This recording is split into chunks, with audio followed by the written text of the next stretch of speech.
ধন্যবাদ জনাব মোহাম্মদ ইমাম মোল্লাকে।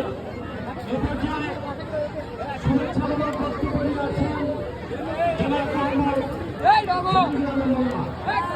মোহাম্মদ জাহাঙ্গীর আলম মোল্লা।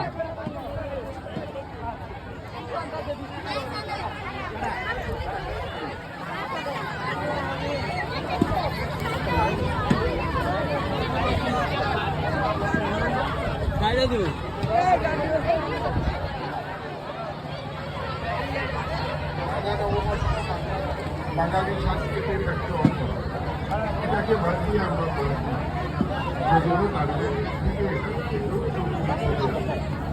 তাই বাংলার অবশ্যই চিত্র বিনোদনের জন্য আমাদের প্রয়োজন, এটাকে বাঁচায় রাখতে হবে।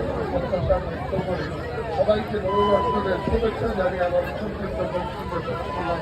আসসালামু আলাইকুম। ধন্যবাদ জনাব মোহাম্মদ জাহাঙ্গীর আলম মোল্লাকে।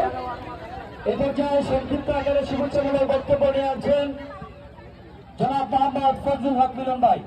জনাব মোহাম্মদ ফজলুল হক মিলন ভাই।